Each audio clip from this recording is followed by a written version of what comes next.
Yes, welcome to Big TV Digital Live Breaking News. చూస్తున్నాం Medchal college లో CMR college లో bathroom లో video camera పెట్టిన ఘటనలో కూడా సంచలన విషయాలు బయటకు వస్తున్నాయి. ఈ నేపథ్యంలో స్టూడెంట్స్ స్నానం చేస్తుండగా వెనక నుండి వచ్చిందెవరు, బాత్రూమ్ లో చెక్ చేసిన మహిళా పోలీసులు ఇప్పటికే చెక్ చేసినట్లు కూడా తెలుస్తుంది. అసలు ఇద్దరు ఫింగర్ ప్రింట్స్ కూడా లభ్యమైనట్లు తెలుస్తుంది. మరి ఆ ఇద్దరు ఫింగర్ ప్రింట్స్ ఎవరు అనే దాని మీద కూడా దర్యాప్తు కొనసాగుతున్నట్లు కూడా తెలుస్తుంది. ఇప్పటికే మేడ్చల్ సిఎంఆర్ కాలేజ్ దగ్గర ఉద్రిక్తత వాతావరణం చోటు చేసుకున్నట్లు కూడా తెలుస్తుంది. విద్యార్థినులందరూ కూడా బేటాయించి కాలేజ్ యాజమాన్యం మీద బేటాయించినట్లు కూడా తెలుస్తుంది. అలానే మీరు బిగ్ టీవీ డిజిటల్ ఎక్స్క్లూజివ్ లో కూడా చూస్తున్నారు. ఫింగర్ ప్రింట్స్, బాత్రూమ్ లో ఉన్న ఫింగర్ ప్రింట్స్ అవి. అయితే ఆ ఫింగర్ ప్రింట్స్ ఎవరివి అనే దాని మీద కూడా పోలీసులు దర్యాప్తు కొనసాగిస్తున్నారు. ఇప్పటికే పోలీసులు అదుపులో 6గురిని తీసుకున్నట్టు, అలానే 12 మంది సెల్ ఫోన్లు కూడా సీజ్ చేసినట్లు తెలుస్తుంది. అయితే ఈ వీడియోస్ ని తీసి డిలీట్ చేశారనే దానికి ఆ కోణంలో కూడా పోలీసులు దర్యాప్తు కొనసాగిస్తున్నారు. ఒకవేళ కానీ డిలీట్ చేస్తే రికవరీ కోసం ఆ ఫోన్లను ల్యాబ్కి కూడా పోలీసులు పంపించినట్లు తెలుస్తుంది. అయితే ఘటనలో పూర్తిగా యాజమాన్య నిర్లక్ష్యం ఎక్కువగా ఉన్నట్లు తెలుస్తుంది. ఇంత గొడవ జరుగుతున్నప్పటికీ కూడా యాజమాన్యం ఇప్పటి వరకు కూడా స్పందించలేనట్లు తెలుస్తుంది. ఎస్, మీరు బిగ్ టీవీ డిజిటల్ ఎక్స్క్లూజివ్గా చూస్తున్నారు. ఏవైతే ఫింగర్ ప్రింట్స్ బాత్రూంలో ఉన్నాయో ఆ ఫింగర్ ప్రింట్స్ ఎవరు అనే కోణంలో కూడా పోలీసులు దర్యాప్తు కొనసాగిస్తున్నారు. ఇప్పటికీ కూడా యాజమాన్యం ఎవరు కూడా స్పందించకపోవడంతో ఇది మరింత చర్చాన్యాంశంగా మారింది. ఎందుకు యాజమాన్యం స్పందించట్లేదు అని. అయితే మెస్లో పనిచేసే ఇద్దరు పురుషులు మాత్రమే ఉన్నారు. అయితే మెస్లో ఎవరైతే పనిచేస్తారో వారికి మాత్రమే హాస్టల్లోనికి కూడా ప్రవేశం ఉంటుంది అంటున్నారు. అయితే మరి ఈ ఇద్దరు అజ్ఞాతవాసుల ఫింగర్ ప్రింట్స్ ఎవరివి అనే కోణంలో కూడా దర్యాప్తు కొనసాగిస్తున్నారు. అయితే ఇప్పటికే పోలీసులు 6గురిని అదుపులోకి తీసుకున్నట్లు, అలానే 12 మంది సెల్ ఫోన్లు కూడా సీజ్ చేసినట్లు తెలుస్తుంది. సిఎంఆర్ కాలేజ్ గర్ల్స్ హాస్టల్లో బాత్రూమ్ వీడియోల రికార్డింగ్ ఘటనపై కూడా పోలీసులు ఇప్పటి వరకు ఇంకా దర్యాప్తు కొనసాగిస్తూనే ఉన్నారు. దీనిపై ఇప్పటికీ కూడా కాలేజ్ యాజమాన్యం స్పందించలేదు. విద్యార్థినులందరూ కూడా బయట బేటాయించి ధర్నాకి దిగే విజువల్స్ కూడా మనం చూస్తున్నాం. ఇదే క్రమంలో మరింత డీటెయిల్స్ అందించడానికి మా ప్రతినిధి రానా సిద్ధంగా ఉన్నారు. సిఎంఆర్ కాలేజీలో విద్యార్థుల ఆందోళన ఉధృతమైనటువంటి నేపథ్యంలో ఇప్పటికే 4-5 మందిని పోలీసులు అదుపులోకి తీసుకున్నారు. ఆ ఫింగర్ ప్రింట్స్ కూడా వాళ్ళు తీసుకున్న నేపథ్యంలో దర్యాప్తు ఏ విధంగా జరుగుతుందనే దానిపై కూడా మనతో పాటు మాట్లాడడానికి ఏసీపీ శ్రీనివాస్ రెడ్డి గారు ఉన్నారు. సార్, ఏంటి 3 రోజుల నుంచి కూడా మొన్న 31st నైట్లో ఇన్సిడెంట్ జరిగితే ఆ విషయం వార్డెన్కి కూడా చెప్పాం, వాళ్ళు పట్టించుకోలేదని విద్యార్థులు చెప్తున్నారు. అది నిజమేనా చెప్పారా సార్? వాళ్ళ నుంచి ఏం రెస్పాన్స్ వచ్చింది యాజమాన్యం నుంచి? మనకు యాజమాన్యం అయితే ఇంకా స్పందించలేదు. పోలీసులకు విద్యార్థినుల తరపున నిన్న రాత్రి 11 గంటలకు మనకు సమాచారం వచ్చింది. రాగానే వెంటనే మా ఇన్స్పెక్టర్, ఎస్ఐ, మా సిబ్బంది అందరూ కూడా రావడం జరిగింది. వచ్చి విద్యార్థినులతో మాట్లాడడం జరిగింది. మాట్లాడితే మేము స్నానం చేసేటప్పుడు ఒక రూమ్ దగ్గర ఒక పర్సన్ తచ్చాడుతున్నట్టుగా అనుమానంగా ఉంది. దీని విషయంలో మేము వార్డెన్కు చెప్పినా కూడా వార్డెన్ పట్టించుకోవట్లేదు అని మేము ఆందోళన చెందుతున్నామని చెప్పడం జరిగింది. వెంటనే వాళ్ళ దగ్గర నుంచి దరఖాస్తు తీసుకొని కేసు నమోదు చేయడం జరిగింది. అదేవిధంగా ఫింగర్ ప్రింట్ టీమును కూడా పిలిపించి వాళ్ళు ఎక్కడైతే సస్పిషన్ ఉందన్నారో అక్కడ ఫింగర్ ప్రింట్స్ కూడా కలెక్ట్ చేయడానికి ప్రయత్నం చేయడం జరిగింది. అందులో ఒక 2 ఛాన్స్ ప్రింట్స్ రావడం జరిగింది. ఆ 2 ఛాన్స్ ప్రింట్స్ తో పాటు ఒక 5 వ్యక్తులు ఎవరైతే వీళ్ళ మెస్లోనే పనిచేసే వ్యక్తులు ఎవరైతే ఉన్నారో వాళ్ళ మీద మాకు అనుమానం ఉంది అన్నారు. ఎందుకంటే నేను ఇప్పుడు ఫిజికల్గా చూడడం జరిగింది. ఆ బాత్రూమ్ పక్కనే వాళ్ళకి 2 రూమ్లు వేసి వాళ్ళకి అకామిడేషన్ అక్కడే యాజమాన్యం ఏర్పాటు చేయడం జరిగింది. సో అక్కడ వాళ్ళు పని అయిపోయిన తర్వాత ఆ బాత్రూమ్కు దగ్గరగా తిరిగే యాక్సెస్ అయితే అవకాశం ఉంది అక్కడ. సో అందుకని వాళ్ళను అదుపులోకి తీసుకోవడం జరిగింది. వెంటనే తీసుకొని వాళ్ళ ఫింగర్ ప్రింట్స్ కూడా ఇప్పుడు స్కాన్ చేసి మళ్ళీ ఫింగర్ ప్రింట్ బ్యూరోకి పంపించినాము. అవి వాళ్ళు వెరిఫై చేసి చెప్తారు. అదేవిధంగా వీళ్ళు ఎవరైతే అనుమానించారో ఆ వ్యక్తుల 5గురి దగ్గర 11 ఫోన్లు ఉంటే 11 ఫోన్లు కూడా సీజ్ చేయడం జరిగింది. ఆ ఫోన్లలో రాత్రంతా కూడా మా సిబ్బంది వెరిఫై చేశారు. వీడియోస్ ఎటువంటి అబ్సీన్ వీడియోస్ అయితే లభించలేదు వీడియోస్లో. అయినా సరే ఏమైనా చేసి డిలీట్ చేసే అవకాశం ఉంది కాబట్టి వాటిని మళ్ళీ మేము క్యాట్కు పంపించి డిలీటెడ్ వీడియోస్ కూడా ట్రేస్ చేసే దానికోసం ప్రయత్నం చేస్తున్నాం. సో అది కొంత టైం పడుతుంది. ఈ లోపల వాళ్ళు మళ్ళీ మేము ఇక్కడ విజిట్ చేసినప్పుడు కొంత యాజమాన్యం నిర్లక్ష్యం కనబడింది. వాళ్ళు బాత్రూమ్కి వెంటిలేషన్ కోసం పెట్టారు. కానీ దానికి ఒక గ్రిల్ ఏర్పాటు చేస్తే దగ్గర వెళ్ళడానికి ఎవరికి అవకాశం లేకుండేది. అది ప్రిన్సిపాల్ను అడిగితే అది కరెక్టే కానీ మా నోటీస్కి ఎవరు తీసుకురాలేదన్నారు. సరే, ఆ నోటీస్కి తీసుకురావాల్సింది కూడా సిబ్బందే. వీళ్ళు వార్డెనో ప్రిన్సిపల్ మేనేజ్మెంట్ నోటీస్కి తీసుకెళ్ళాలి, వాళ్ళు చేయాలి. విద్యార్థులు కూడా ఎవరు తీసుకురాలేదని వాళ్ళు చెప్తున్నారు. ఏదైనా అది విచారణలో తెలుస్తుంది. దాని ప్రకారం మేనేజ్మెంట్ నిర్లక్ష్యం, ప్రిన్సిపాల్ వార్డెన్ నిర్లక్ష్యం ఉండి వీళ్ళు అవి జాగ్రత్త చర్యలు తీసుకోలేదనేది నిరూపణ అయితే వాళ్ళ మీద కూడా క్రిమినల్ చర్యలు తీసుకుంటాం. వెనక భాగం ఉన్నటువంటి గోడ చాలా చిన్నగా ఉంది. మెస్ వాళ్ళు కాకుండా ఇతరులు కూడా చొరబడే అవకాశం ఉందనేసి కూడా విద్యార్థులు చెప్తున్నారు సార్. ఇప్పుడు మెస్కి సంబంధించిన వాళ్ళు ఎంతమంది ఉన్నారు సార్? అక్కడ కేవలం 6 మందినా 12 మంది ఉన్నారు ఏమన్నా? అది ప్రాథమికంగానైతే 5గురే ఉన్నారని చెప్పారు. మళ్ళీ ఇప్పుడు అడిగితే ఇంకా 6గురు కూడా ఉంటారు అని అన్నారు. ఆ 6గురి కూడా మనం ఫింగర్ ప్రింట్స్ తీసుకుంటున్నాము. వేరే వాళ్ళు చొరబడే అవకాశం ఉందా? వేరే వాళ్ళు చొరబడే అవకాశం అయితే లేదు, కానీ వీళ్ళే ఖాళీగా ఉంటారు. వీళ్ళంతా అన్ఎడ్యుకేటెడ్ లేబర్ కాబట్టి వీళ్ళు ఏమైనా మిస్యూస్ పని చేసే అవకాశం ఉండొచ్చు. కానీ ఇప్పటివరకు అయితే అట్లాంటి క్లారిటీగా ఎవిడెన్స్ అయితే ఏమీ లేదు. విద్యార్థులు కానీ ఎవరు విద్యార్థుల తల్లిదండ్రులు కూడా ఆందోళన చెందాల్సిన అవసరం లేదు.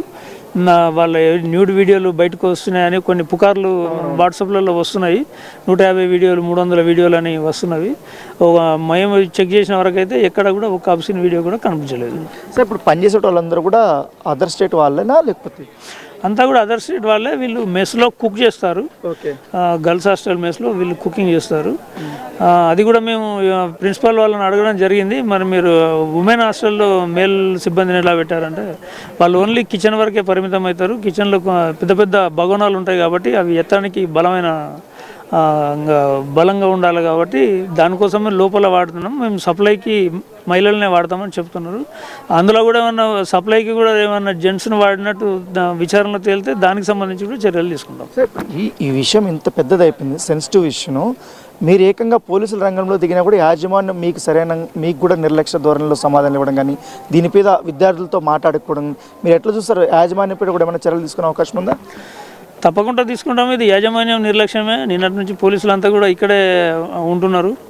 మాకు ఇంత బందోబస్తు కావాలి, ఇంతమంది ప్రొటెక్షన్, మా కాలేజ్ ప్రొటెక్షన్ కావాలని కూడా వాళ్ళ తరపు నుంచి ఎటువంటి రిక్వెషన్ కూడా లేదు. ఎంతసేపు ఈ ప్రిన్సిపల్స్ లేకపోతే వార్డు మెంబర్లు వార్డెన్లు సిబ్బంది వీళ్ళు మాత్రమే మాట్లాడుతున్నారు. వాళ్ళు కూడా మళ్ళీ ఏదైనా రూల్ ప్రొసీజర్ అడిగినప్పుడు అది నాకు సంబంధం లేదు, ఇది నాకు సంబంధం లేదు అంటే కొంత వాళ్ళని కూడా తీవ్రంగా మందలించడం జరిగింది. బాధ్యత ఎవరు తీసుకుంటారో బాధ్యత తీసుకునే వాళ్ళు దీనికి బాధ్యత తీసుకొని మాట్లాడమని చెప్పడం జరిగింది. ఎందుకంటే విద్యార్థులకు సంబంధించిన పేరెంట్స్ కూడా ఎంటర్ అయ్యారు. ఇప్పుడు వాళ్ళు కూడా ఆందోళన చెందుతున్నారు. నెక్స్ట్ క్లాసులకు పోవాలంటే కూడా మాకు భయంగా ఉంది. దీన్ని ఏదో ఒకటి సెటిల్ చేసేంత వరకు కూడా మేము ఆందోళన విరమించము అనేసి కూడా వీళ్ళు చెప్తున్నారు. ఎట్లా మీరు యాజమాన్యంతోనే కానీ స్టూడెంట్స్తో కానీ చర్చలు జరిపే అవకాశం ఉందా? మేము చర్చలు యాజమాన్యం స్టూడెంట్స్ యొక్క అనుమానాలు ఏమైనా ఉంటే నివృత్తి చేయాల్సిన బాధ్యత వాళ్ళదే. పోలీసుగా మా పరిధి ఇక్కడ law and order flare up కాకుండా చూడడము. విద్యార్థులు కూడా కొంతమంది ఇప్పుడే వచ్చి అద్దాలు పగలగొట్టి వైలెంట్ యాక్షన్ దిగారు. అట్లాంటివి కూడా మేమేమి ఉపేక్షించము. ఎందుకంటే ఎనీ వైలెన్స్ కూడా మేము సమర్థించము, ఉపేక్షించము. వాళ్ళ మీద కూడా చట్టపరమైన చర్యలు తీసుకుంటాం. దాంతో కూడా మళ్ళీ విద్యార్థుల జీవితాలు ఇబ్బంది పడతాయి కాబట్టి మేము ముందు జాగ్రత్తగా ఫోర్స్ను బట్టి ప్రొటెక్షన్ ఇస్తున్నాము. విద్యార్థుల తల్లిదండ్రులు కూడా ఆందోళన చెందాల్సిన అవసరం లేదు. ఇది కేవలం అనుమానం మీద వీళ్ళు ఎక్కువ భయపడుతున్నారు తప్ప ఇప్పటివరకు అయితే అట్లాంటి వీడియోలు ఉన్న దాఖలాలు అయితే ఏమీ కనిపించలేదు. ఇప్పటివరకు అఫీషియల్గా అయితే ఎటువంటి కంప్లైంట్ రాలేదు మీకు యాజమాన్యం నుంచి? అంతేనా సార్? యాజమాన్యం నుంచి రాలేదు. విద్యార్థుల నుంచే మనం కంప్లైంట్ తీసుకొని కేసు నమోదు చేయడం జరిగింది. దాంట్లో యాజమాన్యంను కూడా నిర్లక్ష్యానికి సంబంధించి కేసు కూడా నమోదు చేయడం జరిగింది. వీసీ ఏమన్నా మాట్లాడారా సార్ పోలీసులతో? ఏమన్నా జరిగిన అంశం పేరు గురించి ఎవరు మాట్లాడలేదు.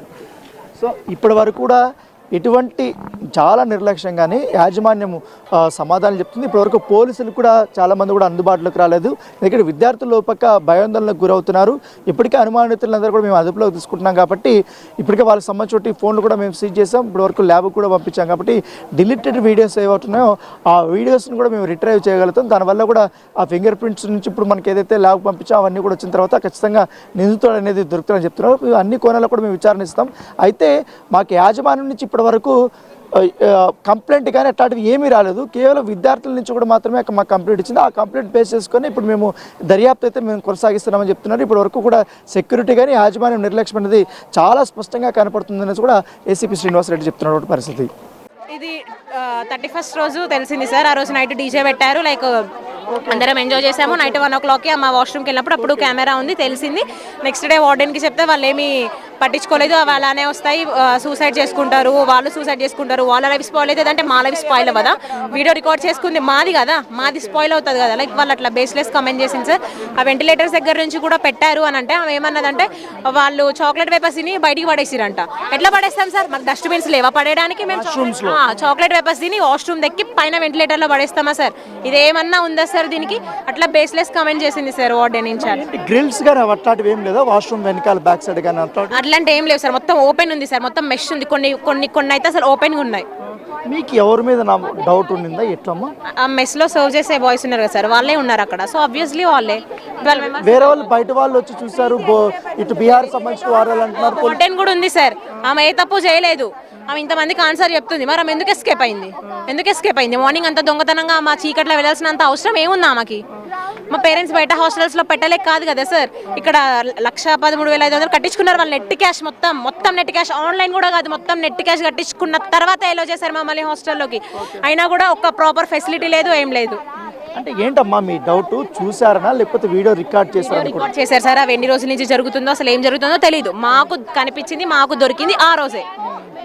అంటే పోలీసులు అయితే ఎటువంటి వీడియోలు దొరకలేదనేసి అంటున్నారు వీళ్ళు. దొరకలేదు అంటున్నారు సార్, అది ఎంత నిజమో ఎంత అబద్ధమో తెలియదు సార్. అదైతే ఇప్పుడు 5 మందిని అదుపులోకి తీసుకున్నారు కదమ్మా, ఇంకొక 6 మందిని మేము ఇంకా నా అనుమానం ఉంది. ఇద్దరు శాంపిల్స్ తీసుకున్నాము, ట్రైస్ అవుట్ చేస్తున్నాము అన్నారు సార్. ఆ డేటా కూడా ఒక మొబైల్లో ఒక యాప్ కూడా లేదు సార్. మీ మొబైల్ అట్లీస్ట్ ఫోన్ అనే యాప్ కూడా ఉండదా సార్? అట్లా ఎట్లుంటుంది సార్? ఒక మొబైల్ ఒక యాప్ లేకుండా మొత్తం డిలీట్ చేశారు వాళ్ళు. అంటే ఎందుకు డిలీట్ చేశారు వాళ్ళు తప్పు చేయనప్పుడు? వాళ్ళంతా అంత మెస్లో పనిచేసే వాళ్ళు ఎవరమ్మా? మెస్లో పనిచేసే వాళ్ళే సార్. వాళ్ళంతా సర్వ్ మీద మీకు డౌట్ ఉంది? వాళ్ళందరూ సర్వ్ చేసే బాయ్సే సార్. వాళ్ళు అక్కడ మామూలుగా అయితే ఎవరికి ఎంట్రీ ఉండదు కదమ్మా, ఇక్కడ లోపలికి వాళ్ళకి మాత్రమే ఎంట్రీ ఉంటుందా? వాళ్ళకి ఎంట్రీ అంటే వాళ్ళు వర్క్ చేసి అక్కడ ఉంటారు అనమాట. మీరు అక్కడికి వెళ్తే ఆ గ్రౌండ్ ఫ్లోర్ చిన్న పిల్లోడిలా కనిపిస్తుంది సార్ మొత్తం. అట్లుంది, మీరు వెనక వెళ్తే మీరు కవర్ చేసుకోవచ్చు, మొత్తం మీకు కనిపిస్తుంది. అట్లుంది సార్ మొత్తం. వెనక వాళ్ళకి రూమ్స్ ఇచ్చారు. వాళ్ళు వెనక హాస్టల్ బ్యాక్ ఇటు స్ట్రైట్ వెళ్ళి లెఫ్ట్ తీసుకొని మీకు కనిపిస్తుంది మొత్తం. ఎంతమంది ఉంటారమ్మా వాళ్ళకి అక్కడక్కడ? మీకు 12 మెంబర్స్ ఉంటారు. సో వాళ్ళ మీద మీకు ఇంకా వాళ్ళు తప్ప ఇంకెవరు లోపలికి ఎంట్రీ ఛాన్స్ లేదు అక్కడ. ఒకవేళ ఇఫ్ ఇన్ కేస్ అది వచ్చి ఉంటే అక్కడ చిన్న కాంపౌండ్ వాల్ ఉంది, ఆ కాంపౌండ్ వాల్ ఉంది కదా, సో మేబీ అటు నుంచి ఎవరైనా వచ్చే ఛాన్స్ ఉంది. అది చాలా లెస్ ఛాన్సెస్, మాక్సిమం అయితే వీళ్ళే. ఏంటమ్మా నిజంగానే ఉందా? ఎవరైనా అవుటర్స్ వచ్చి లోపలికి దూకి కిటికీలో చూసేంత ఛాన్స్ ఉందా లేకపోతే లోపల వాళ్ళు? 100% ఉంది. అసలు ఇంత వైపు నేను ఇంత హైట్ ఉన్నా చూస్తారు, ఇంకా బాయ్స్ ఎంత హైట్ ఉంటారు అక్కడ నుంచి అయితే కన్ఫర్మ్ కనబడుతుంది మొత్తం. అక్కడ మేము ఫస్ట్ డే వచ్చినప్పుడు మా పేరెంట్స్ ఇక్కడ చూసిరు, అక్కడ గోడ హైట్ ఉంది, ఓకే, ఇక్కడ గోడ హైట్ ఉంది, ఇంకెవ్వరు రారు ఇక్కడ అంటే ఇక్కడ ఉన్నారు, అక్కడ వాచ్మెన్స్ ఉంటారని ఓకే. కానీ బ్యాక్ సైడ్ మా పేరెంట్స్ చూడలేదు. బ్యాక్ సైడ్ మేము నిన్న మా పేరెంట్స్కి వీడియోస్ పెట్టాము, ఇంతలా ఉందా అని అంటుంది. ఇంత కుప్ప ఇంతవరకే ఉంది, విండో ఇంతవరకు ఉంది, ఇంత తొంగి చూసినా కనబడుతుంది. అసలు హైట్ తక్కువ ఉంది. మళ్ళీ మట్టి కుప్ప పెట్టారు, ఆ మట్టి కుప్ప తీసేసేయాలి కదా, తీయలేదు. మీరు కంప్లైంట్ ఇస్తే ఎందుకు అంత తొందరగా వీళ్ళు? మేము మొన్న వార్డెన్కి ఒకరోజు చెప్పినాం, వార్డెన్కి ఒకరోజు చెప్తే పట్టించుకోలేదు. మళ్ళీ నెక్స్ట్ డే చెప్తే అప్పుడు వాళ్ళ పేరెంట్స్ తీసుకొని వచ్చారు. వాళ్ళు డైరెక్ట్గా వాళ్ళ పేరెంట్స్ తీసుకొని వస్తే అప్పుడు పట్టించుకున్నారు. అంటే ఎవరమ్మా ఎవరై ఉంటారు అనేసి కేవలం మెస్ వాళ్ళనా అమ్మాయి మెస్ వాళ్ళే, ఇంకెవరు ఉంటారు? అక్కడ నుంచి వచ్చే వాళ్ళు అంటే మరి అక్కడ నుంచి వచ్చే వాళ్ళకి ఛాన్స్ ఉందంటే అదంతా మనం క్లోజ్ చేయాలి కదా మరి. ఎస్ బిగ్ టీవీ డిజిటల్ లైవ్లో మేడ్చల్ సిఎంఆర్ కాలేజ్ విద్యార్థినులు మాట్లాడింది కూడా మనం ఇప్పటి వరకు చూసాం. అయితే స్టూడెంట్స్ స్నానం చేస్తూ ఉండగా కూడా వెనక నుండి వచ్చింది ఎవరు, అసలు బాత్రూంలో చెక్ చేశారా, బాత్రూంలో ఫింగర్ ప్రింట్స్ కూడా ఉన్నాయి, ఆ ఫింగర్ ప్రింట్స్ ఎవరు, మెస్లో జస్ట్ ఇద్దరు మాత్రమే ఉంటారు, వాళ్ళ మీదే మాకు అనుమానంగా ఉంది కూడా వారు చెప్తున్నారు.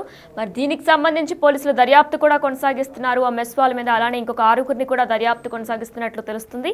దీంతోపాటు 12 మంది సెల్ ఫోన్స్ కూడా సీజ్ చేసినట్లు తెలుస్తుంది. అయితే వీడియోలు తీసి డిలీట్ చేశారా అనే దానిపై కూడా పోలీసులు దర్యాప్తు కొనసాగిస్తున్నారు.